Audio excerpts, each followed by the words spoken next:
A Igreja Católica tem praticamente 2000 anos de existência. De lá para cá, ela foi de quase tudo que você possa imaginar, até se transformar em Santa Igreja Católica que conhecemos hoje. Mas há algo sinistro por trás disso, e diz respeito ao anticristo que alterou o calendário e as leis de Deus. E se for verdade? Não é pecado dizer que a Igreja Católica cometeu atos que até hoje são considerados crimes hediondos, não só por parte dos estudiosos, quanto por pessoas que têm uma visão mais ampla sobre assuntos religiosos. Isto é, que não ficam presos às Escrituras e procuram saber mais sobre a história. Segundo a visão da Igreja, entre os séculos I e IV, a maioria da população de Roma ainda era pagã. Essas pessoas não aceitavam a ideia de que Jesus havia vindo à Terra para nos ensinar e nos salvar, e, portanto, não acatavam as novas propostas da Igreja Católica. Por isso, os seguidores da nova religião, chamados cristãos, eram frequentemente perseguidos e rechaçados. Foi somente no século IV, logo após a queda do Império Romano, que o imperador Constantino permitiu a prática do cristianismo. Com a liberação, a doutrina ganhou força no Império Romano e em 390 d.C. passou a ser a religião oficial. Constantino também foi quem dividiu o Império Romano em ocidental e oriental, o que posteriormente deu origem a uma divisão da Igreja em Igreja Romana do lado ocidental e Igreja Bizantina do lado oriental. Essa divisão ficou conhecida como Cisma do Oriente. Agora, quem toma as rédeas e praticamente força as pessoas a se converterem é a Igreja Católica. E isso perdurou por muitos anos, chegando até mesmo na época dos descobrimentos. Lembre-se, por exemplo, que onde os portugueses chegavam, eram acompanhados por missionários, cuja função era convencer as pessoas a todo custo que existia apenas um único Deus e que ele era representado na Terra por Jesus Cristo, seu Filho. Além do choque de culturas, os nativos tiveram que, pelo menos aparentemente, passar a adorar o Deus dos europeus. Mas muito antes das missões, ainda na Idade Média, a Igreja mostrou suas garras. E aquele que não aceitava suas doutrinas era condenado à fogueira. E não só por isso. Se alguém, principalmente do sexo feminino, se atrevesse a dar um chá que fosse para alguém se curar de um mal-estar, por exemplo, era acusada de bruxaria. E como consequência disso, sua execução declarada em praça pública. Naquele período da história, a Igreja medieval era a segunda mais importante instituição do mundo, tendo acima dela somente o Império, que, por sua vez, encontrava nela uma forma de manter ainda mais o seu poder. E não é difícil imaginar o cenário. A população naquela época era pouco ou nada informada, e muito mais temerosa em relação a assuntos espirituais. Então, Igreja e reino podiam fazer o que quisessem, que teriam automaticamente o aval, mesmo que motivado pelo medo da população. Na Idade Média, o verdadeiro poder da Igreja Católica residia no domínio espiritual. Para a maioria das pessoas daquela época, o medo do castigo eterno no inferno superava o temor pelas dificuldades da vida ou até mesmo pela morte. A Igreja era vista como a única instituição capaz de interpretar corretamente a Bíblia, sendo considerada a legítima representante de Deus na Terra. Sua autoridade era tamanha que até os reis, por mais poderosos que fossem, se curvavam diante do Papa.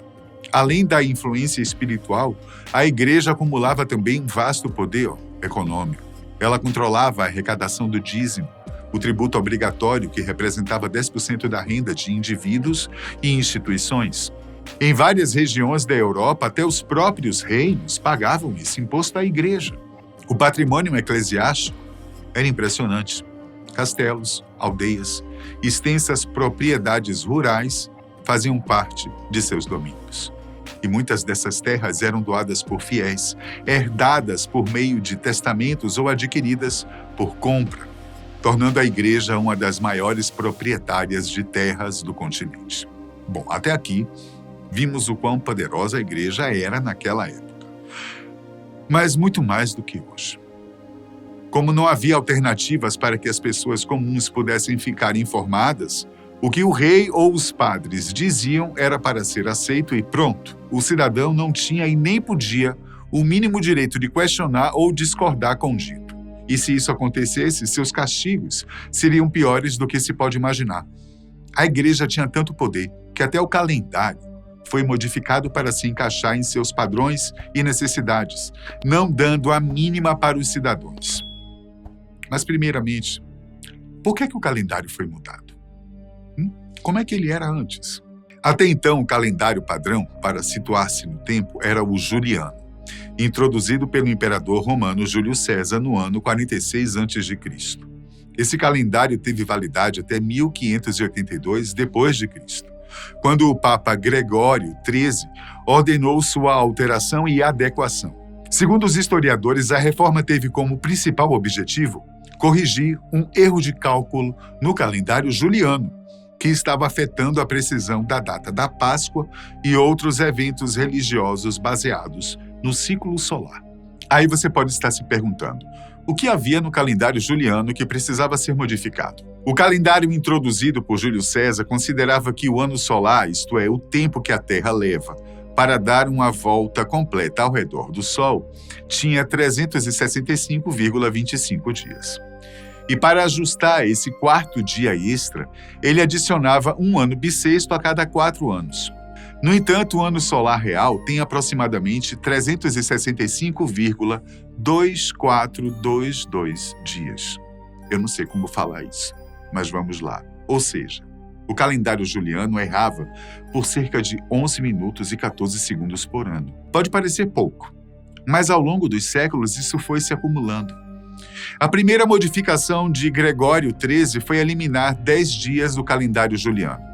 Assim, o dia 4 de outubro de 1582 foi seguido diretamente pelo dia 15 de outubro. E precisou criar uma nova regra para os anos bissextos, mantendo-os a cada 4 anos, mas com exceções. Por exemplo, os anos múltiplos de 100 não são bissextos, a menos que também sejam múltiplos de 400. Vejamos o caso do ano 1600, que foi bissexto, mas 1700, 1800 e 1900 não foram. Já o ano 2000 foi. Inicialmente, a reforma foi adotada por países católicos como Espanha, Portugal, Itália e Polônia. Países protestantes e ortodoxos resistiram à mudança e só a adotaram mais tarde. A Inglaterra, por exemplo, só adotou o calendário gregoriano em 1752. A Rússia, apenas após a Revolução de 1917. E quanto aos meses do ano? Foi Gregório quem também os criou ou adaptou? Quanto à última pergunta, não foi o Papa Gregório XIII quem os nomeou ou criou. Ele somente reformou as contagens do ano, mas manteve os nomes tradicionais dos meses que vêm da Roma Antiga, principalmente do calendário juliano, e antes dele, do calendário romano arcaico. Você por acaso aí já pensou por que os meses a partir de setembro contradizem com o número que representam? Exemplo, setembro está relacionado ao número 7 e não ao 9 como foi adotado. Dezembro deveria ser o mês 10, contudo é o 12º. Por que isso aconteceu? Ok, os nomes dos meses têm raízes latinas e refletem uma mistura de deuses romanos, imperadores e números ordinais. Assim, janeiro leva este nome em homenagem a Janus, deus das portas e começos. Ou seja, é o mês dos recomeços. Fevereiro é o mês da purificação, já que o termo origina-se de Fébrua ou Februários, que era o festival da purificação. Março é dedicado ao deus da guerra, Marte, e era a época em que se iniciavam as campanhas militares no Império Romano. Abril tem duas alternativas: possível origem de Aperire, que quer dizer abrir, ou uma homenagem à deusa Afrodite, cujo nome original é Áfrides. Abril é considerado o mês da abertura da primavera na Europa. Bom, para vermos o que é a tal convenção, não é? Se fôssemos seguir a mesma lógica por aqui, abril estaria no lugar de agosto ou setembro. O mês de maio tem origem no nome da deusa Maia, símbolo da fertilidade. e por isso era considerado o mês do crescimento e da renovação da natureza. Junho, por sua vez, homenageia Juno, deusa do casamento e da família, sendo tradicionalmente associado às uniões. Julho, originalmente se chamava Quintilis, pois era o quinto mês no antigo calendário romano, mas foi renomeado em honra a Júlio César. Da mesma forma, agosto, antes chamado de Séstilis, ou sexto mês, passou a homenagear César Augusto, o primeiro imperador de Roma. Já os meses setembro, outubro, novembro e dezembro preservam em seus nomes as raízes numéricas em latim, septem, ou 7, octo, 8, novem, 9 e decem, 10. E eles eram, respectivamente, o sétimo, oitavo, nono e décimo mês do calendário antigo, que começava em março. Com a inclusão dos meses de janeiro e fevereiro no início do ano, esses nomes permaneceram, mesmo com a mudança de posição no calendário atual. Isso quer dizer que, antes, o ano tinha apenas 10 meses úteis. O período de inverno, mais ou menos janeiro e fevereiro, não era nomeado nem contado como parte do ano oficial. Mas ainda no século VII a.C., o rei romano Numa Pompílio acrescentou os meses de janeiro e fevereiro ao início do calendário, empurrando os meses numéricos para frente sem mudar seus nomes. Agora que você viu todas essas explicações sobre a mudança no calendário, que por sinal não é usada em 100% dos países, e também na nomenclatura dos meses do ano, vem a pergunta. A mudança do calendário faz de Gregório XIII um anticristo? Você sabe aí o que é um anticristo? Segundo as Escrituras, a humanidade está vivendo o que a Bíblia descreve como o tempo final, ou seja, a última era da história da Terra. E é nesse contexto que surge uma figura central no discurso profético, o tal anticristo. Mas afinal, o que significa anticristo? A Bíblia ensina que ele se manifestaria como um opositor à verdade e ao próprio Cristo. Em sua primeira carta, o apóstolo João adverte: Filhinhos, esta é a última hora. E conforme ouvistes que vem o anticristo, já muitos anticristos se têm levantado, por onde conhecemos que é a última hora. 1 João 2,18. A palavra grega original para anticristo carrega dois sentidos. Pode se referir a alguém contra Cristo, ou seja, em oposição direta ao seu ministério. Mas também pode significar em lugar de Cristo, sugerindo uma figura que tenta usurpar seu papel, assumindo uma aparência de Messias, mas não passa de uma imitação enganosa. Aliás, o que não falta nesse meio religioso é isso, né? Falsos profetas, verdadeiros anticristos. E João ainda destaca que mesmo no início da era cristã já havia muitos anticristos em atividade. Ou seja, em outras palavras, o espírito do engano não se limita a um único personagem no futuro. Ele já estava presente entre os primeiros crentes.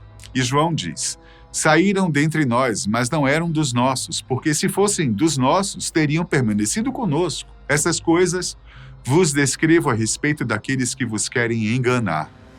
João 2, 19 e 26. De acordo com a palavra de Deus, os anticristos eram pessoas que se diziam cristãs, mas que se separavam da fé verdadeira.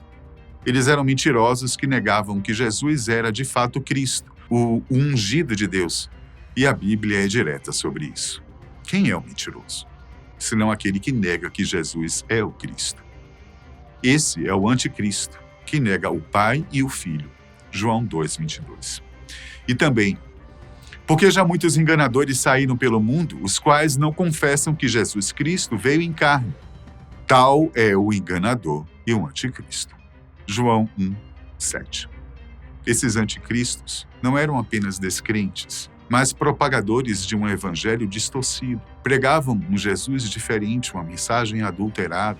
O apóstolo Paulo alerta sobre esse tipo de engano em sua segunda carta aos Coríntios, dizendo o seguinte: se alguém vem e vos prega outro Jesus que nós não temos pregado, ou se recebeis outro espírito que não recebestes, ou outro evangelho que não abraçastes, de boa mente o suportais.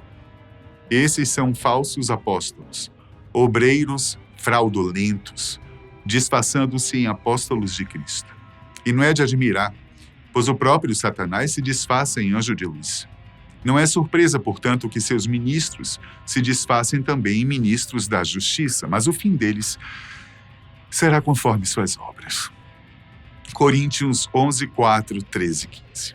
O que concluímos disso é que o anticristo não é apenas uma figura futura e singular, mas também um espírito presente na história, agindo por meio do engano, falsas doutrinas, pretensas representações de Cristo. A vigilância espiritual, portanto, continua sendo essencial para os que desejam permanecer fiéis à verdade revelada nas Escrituras. E o anticristo? A concepção do anticristo, como já vimos, surgiu ainda na igreja primitiva. E segundo o apóstolo João, ele surgiu dentro da própria igreja.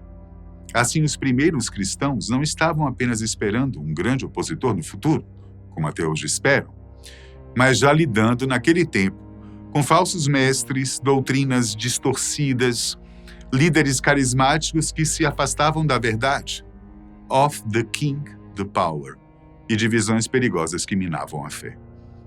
João os chama de anticristos, porque assumiam formas religiosas, mas desviavam os fiéis da verdadeira fé em Cristo. E hoje, hein? Isso mudou ou continua a mesma coisa? Fica a reflexão aí para você e até a próxima.